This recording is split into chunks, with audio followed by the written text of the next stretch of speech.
Bien-aimés dans le Seigneur, soyez bénis au nom de notre Seigneur Yeshua HaMashiach. Aujourd'hui encore, nous revenons pour parler de l'Évangile et nous sommes dans la méditation de 1 Timothée 6. Bien-aimés, on se pose tous la question de savoir pourquoi aujourd'hui les pasteurs courent après l'argent. Pourquoi les hommes de Dieu sont tant acharnés sur l'argent. Tout leur enseignement est basé sur l'argent. Est-ce que le Seigneur Yeshua est descendu à cause de l'argent?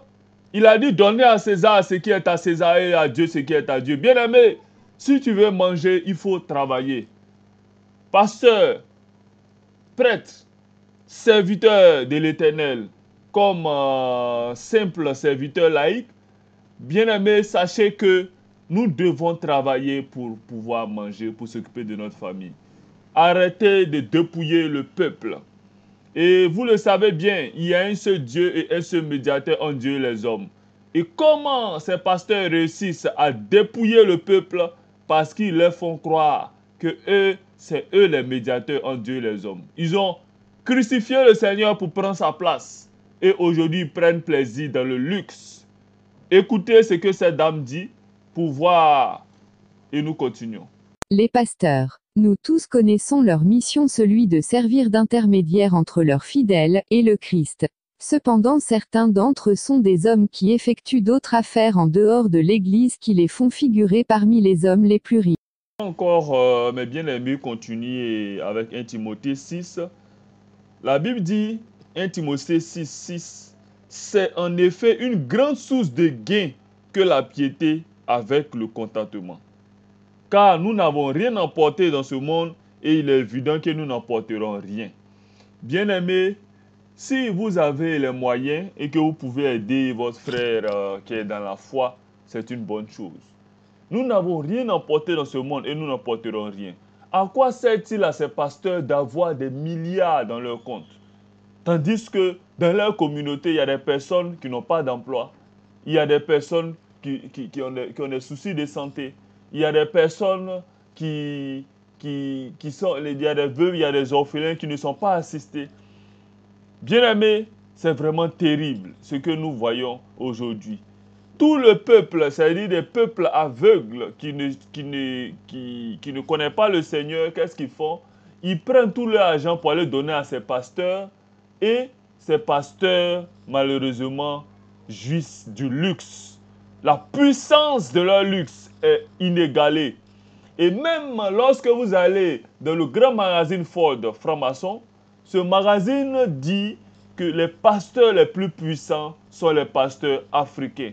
L'Afrique est l'endroit où viennent ces oiseleurs pour piller vraiment parce que ces Africains ont le désespoir. Ils voient leur pays pillé par les colons. Ils voient leur pays bousillé par des dirigeants véreux et ils veulent se réfugier dans l'église. Là encore, ils trouvent des pasteurs pilleurs, des pasteurs voleurs, des pasteurs amoureux du luxe, amoureux des choses luxueuses.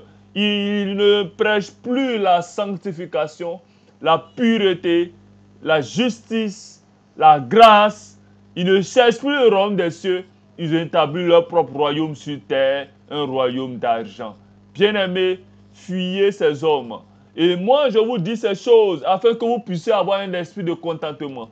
Beaucoup de ceux qui vendent leur âme au diable, c'est pour avoir de l'argent, c'est pour être vraiment milliardaire.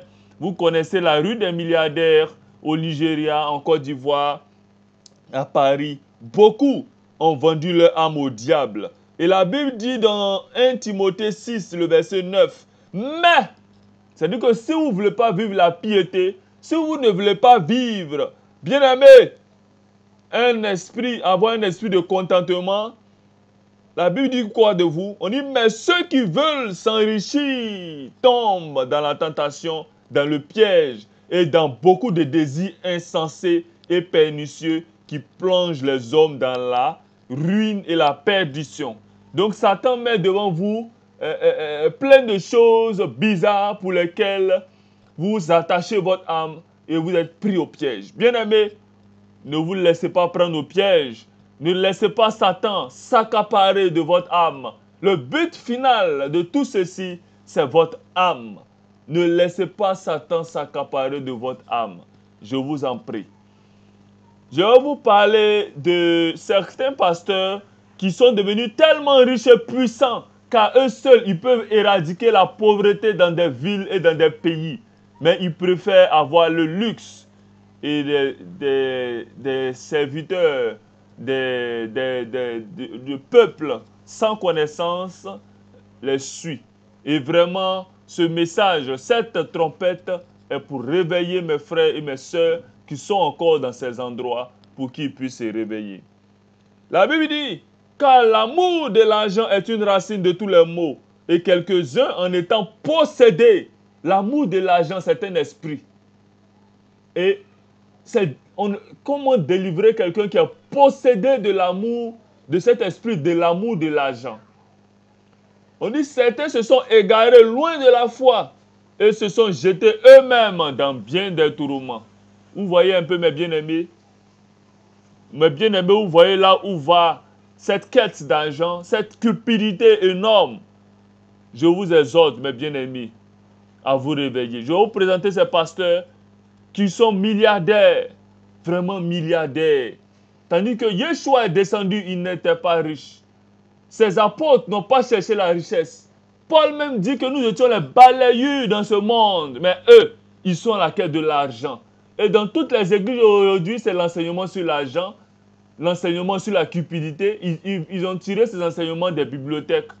Ils ont tiré ces enseignements des librairies.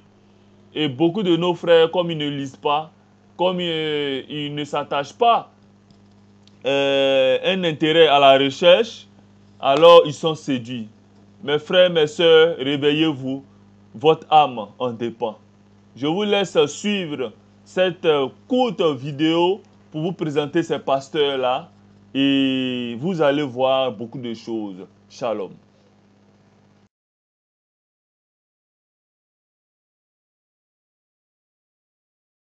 Monde.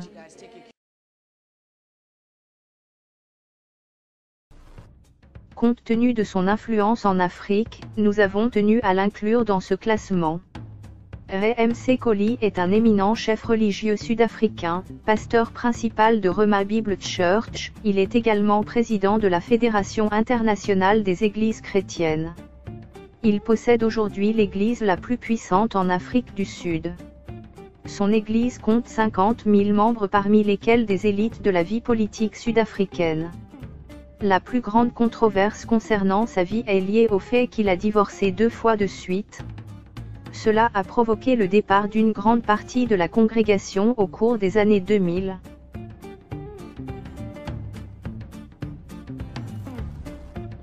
Télé-évangéliste, Chifiva Irene a développé sa propre religion et compte des dizaines de milliers d'adeptes.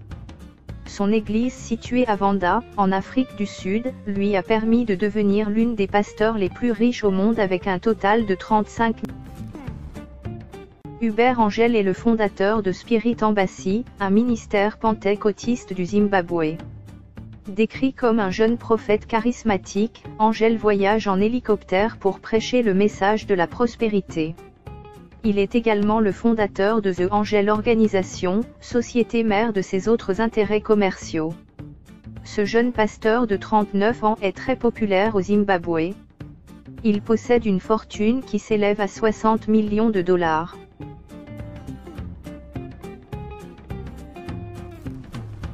Pat Robertson est un télé-évangéliste américain du courant charismatique. Il est aussi l'une des voix de la droite conservatrice chrétienne aux États-Unis. En 1959, récemment gradué du New York Theological Seminary. Il achète une ancienne chaîne de télévision et lance 2 ans plus tard, la Christian Broadcasting Network. Il devient présentateur d'un show télévisé qu'il appelle The 700 Club, toujours rediffusé sur de nombreux réseaux aux États-Unis et sur les réseaux affiliés à CBN. Il a également fondé de nombreuses organisations. En 1977, il fonde une université, la CBN University.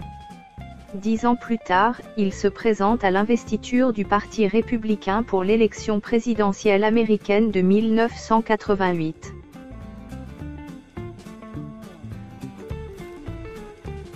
Connu sous le nom de Papa Ayo, Orit Sejafor, il est le fondateur de l'église Word of Life Bible Church au Nigeria. Il est à la fois pasteur, enseignant, évangéliste, prophète, auteur, philosophe et philanthrope.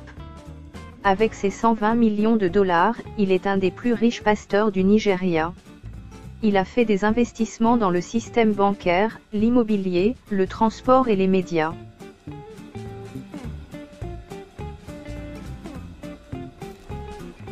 Le nom de son église est racheté Église chrétienne de Dieu.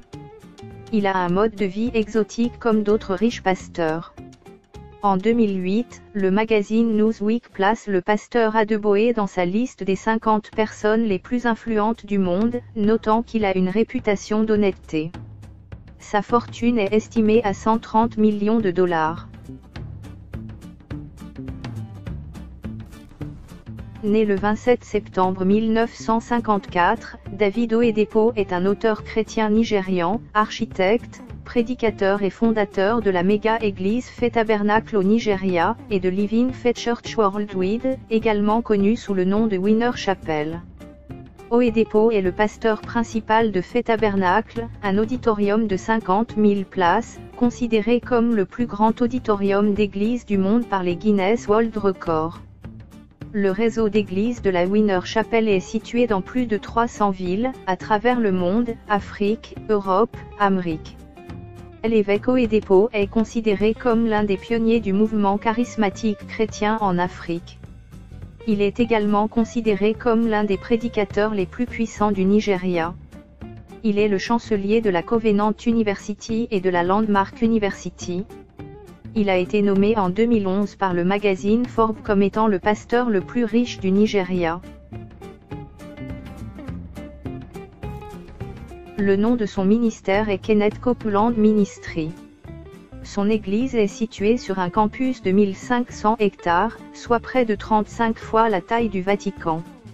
Sa fortune est estimée à 760 millions de dollars.